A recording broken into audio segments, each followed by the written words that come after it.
Well, I'm happy to introduce our first panel, our morning session panel, on emerging genres, digital stories, Facebooks, and interactive poetics. And our first speaker in this panel is Annelie Ekelin, and I'm just going to introduce her. She is a senior lecturer in media and communication at the Linnaeus University and a postdoctoral researcher at the School of Computing at BTH. Her research interest focuses on participation in the development of e-services and e-participation, and methodological development, including social media and digital storytelling.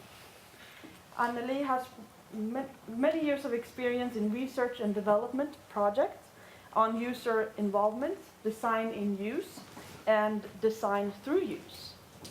She has been involved in several international collaborations and committees, such as the organizing committee of the 11th Biennial Participatory Design in Sydney in 2010. Recently, she has also done work for the Information Office of the Swedish Parliament, focusing on e-participation, and for the Swedish Ministry of Integration and Gender Equality, focusing on deliberation activities concerning the future of e-democracy.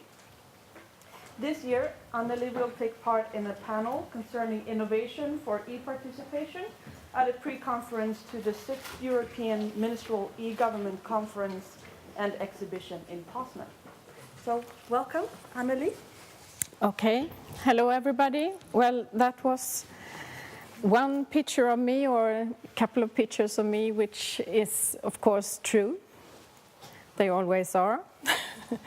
But I also would like to stress that I have more shapes than the ones presented before, and that is that I'm also having a background as a journalist, and I am a passionate storyteller.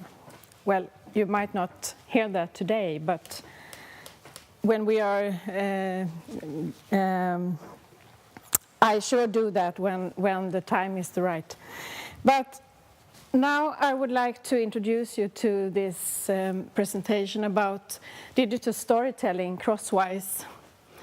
And we will do that, I say we, because we have an invisible person with us, and that is Pirjo Elovaara, who has been my collaborator within this project.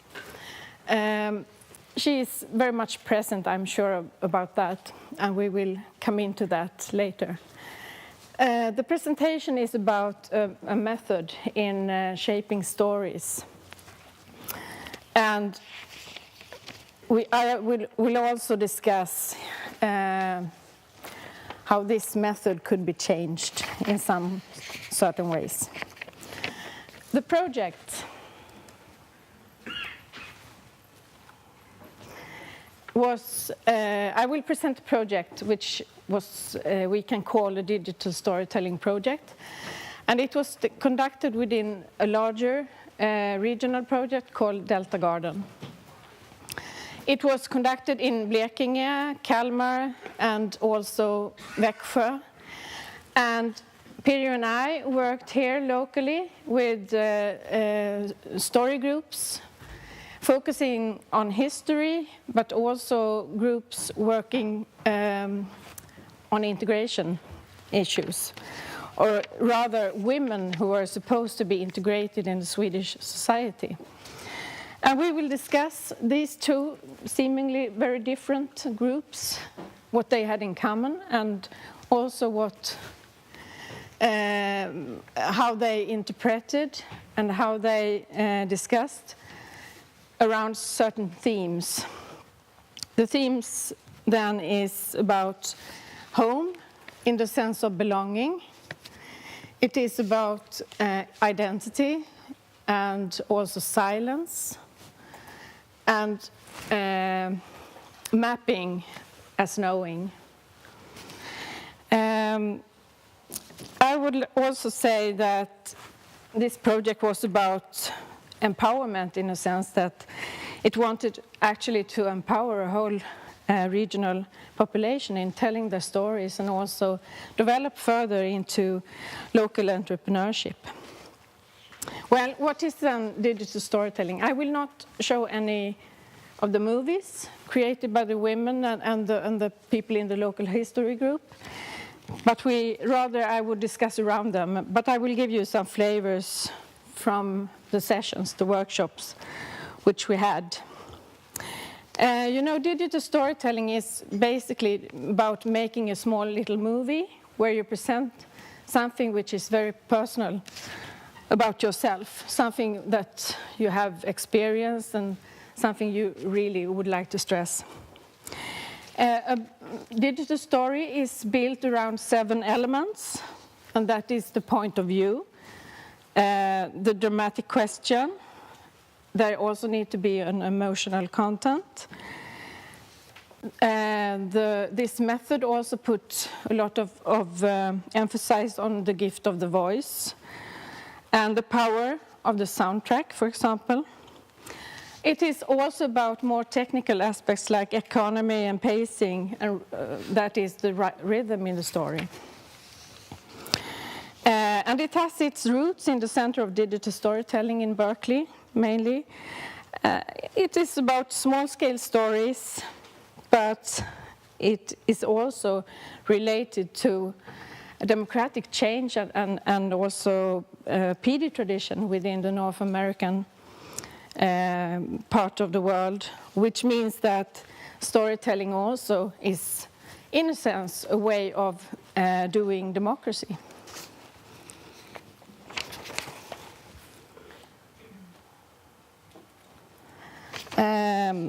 I would like to tell you a little about a couple of stories. This is from the workshop with the local history group. And the aim with these stories we made with villagers around a river valley was to help them to create stories about a reopening of an old school. So the people who took part were mainly older people who were interested in local history, and they also wanted to tell stories which they felt were the true stories about this place. And one of the storytellers was a man, and he was actually the only man in this group consisting of elderly people. And he chose to not tell a personal story. He wanted to tell a story about an old man, an old eccentric man living in this small village. And the man was called Tingren. And he was very eccentric, but he was also very respected since he was also, people thought he was a very clever man. And that is actually very interesting, and I will come back to that. Why did this man choose to not tell a personal story? You know, it is against what the methods say. The methods say that you should tell something which is very personal and something which you have experienced. And another story was told by a woman in her 70s. And she was telling a story about lemons and scrubbing brushes. And this is a story about feeling sick during a bus trip, one could say. The bus trip was aiming for the local bathing house, and where the children when she was a small child in the school, they were supposed to be properly cleaned regularly, and that was actually done in the local bathing house. But the story was about the feeling of the hard brush on her skin and the taste of lemon when she was given lemon in order to not throw up. That was the main characteristics of this story. Another story was a woman in her 60s who told a childhood memory. She was daughter of a man who had a watermill, and the farmers went there and sold them their flour, and the little girl was always running around And they had these negotiations around, very serious negotiations around the price and everything. And one day, and all these discussions and the settle of the deal was often celebrated with a schnapps. But one day, her father forgot to bring out the schnapps, and she came running, you know, this little girl with a huge bottle and screaming, Uncle Daddle, you forgot this one. And that was something which, of course, brought up a lot of laughter among the grown-ups. And then there was another story about remembering the past of a school trip. And this particular story was told by two sisters, and they tied their story very much to places they visited. They went with a huge taxi car this was during the 50s, to Malmö, which was a very, very big city then. And they also described how they saw the yellow rape fields on the countryside when they drove down to Skåne, and also the old cathedral, which they visited. Well, now we bring in the second group, as I told you, which consisted of immigrant women. And their stories, in a sense, differed very much from the stories produced within this local history group. But there were also similarities. And one of the women told a story about changing bus numbers. And she came to Ronneby, close by here, and she discovered very painfully that the bus changes numbers. And that means that she was going to take a bus number 215 in order to come back to her suburb. But the bus never came, and she stood there, and she couldn't really understand why. And suddenly there turned up a bus which had the number of 204. And she couldn't understand that the bus changes numbers when it goes to the village or from the village. And that is something which might be difficult when you are from another country. And this woman, these two women I've shown you here now, it's just 5 minutes, whoa! Was from Somalia, and she had thoughts about the language, meaning that there are several things which are not spelled out. You have to have this silent language, which is important. Okay, there were more stories, but I will jump into the themes here. Because why do we actually do all this? You might wonder now. What is interesting in this? Of course, it is interesting to tell stories and to share stories. That's the main point. But it is also interesting to really understand the method, and also to discover in what way the method could be changed. And we have chosen a couple of analytical perspectives in order to get into this.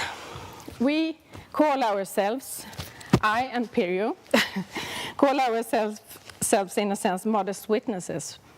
That means that we are acknowledging that this is partial and situated perspectives, and that the reflections that we bring forward now is about practices where we have been participants, really active participants in a sense, but we can't be fully participative all the time. Of course, we are part of creating, but there are also other invisible parts, other invisible actors in this story. If we look at the memories, we can talk about the involvement of the facilitators, which I did just before. But one of the dimensions which is not visible in this, of course, I was practically intervening in the presentation of the stories.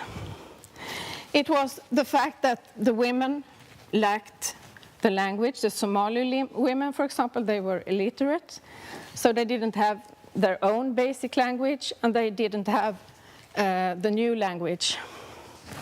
And that means that we had to work in a totally different way. We couldn't really focus and concentrate on the making of the story with words. We had to make up stories with pictures and otherwise.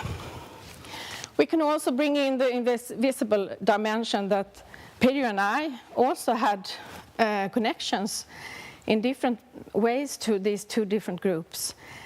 Since one of the facilitators was actually from this river valley, and the other one was actually an immigrant woman.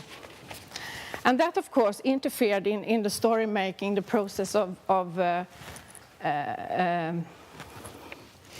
writing up these stories. Silence was, of course, very important too, and that you can make an example of that, because one of the women from Thailand, I think she was, or Vietnam, she actually told a story from the beginning, which was very sad. It was about the feelings of feeling totally lost in a new country and longing for the home and everything. But then she came back and she had changed the story.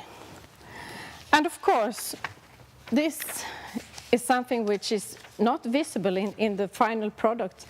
But for us who had heard the original story, which was changed because her husband didn't like the way she put it, because he felt a little bit left out there.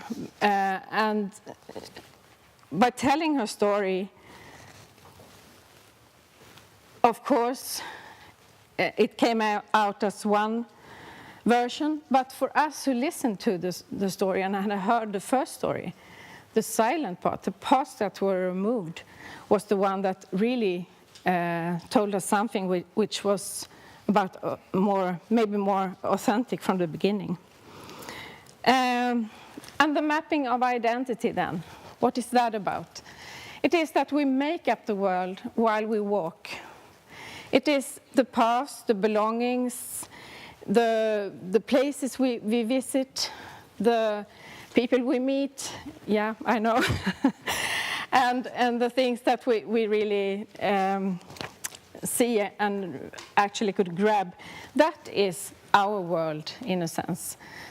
The world is not just about the abstract thing of a globe or something like that. It is actually very tangible, very physical, very very material. And the non-humans then, in what way do they interfere in the digital storytelling method? Well, actually, I would say that we as facilitators were kidnapped by the technology. And that is actually pointing to the fact that something which is not human, something that is non-human, actually could have a very strong interference into the process. It could actually be an active actor, in a sense, which we often think that only people can be. And the reason for that is that we had to make a lot of effort in order to make all these very old and very cumbersome computers to work. So they sort of kidnapped us and took over. Yeah. I'm supposed to bring this together now. I'm running on the last sentence, I guess.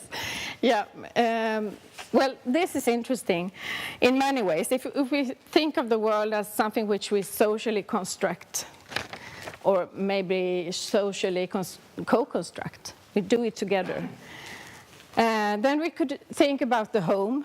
What is the home then? Is it something which is a very physical place, something which is tangible? Well, home could also be something which is socially constructed and something which is more about belonging, maybe, than just example by an address or a home or a country or anything like that. So belonging is a very central part of of home here. And identity, of course, I'm sure that you have discussed this. Identity is something which is very fluid.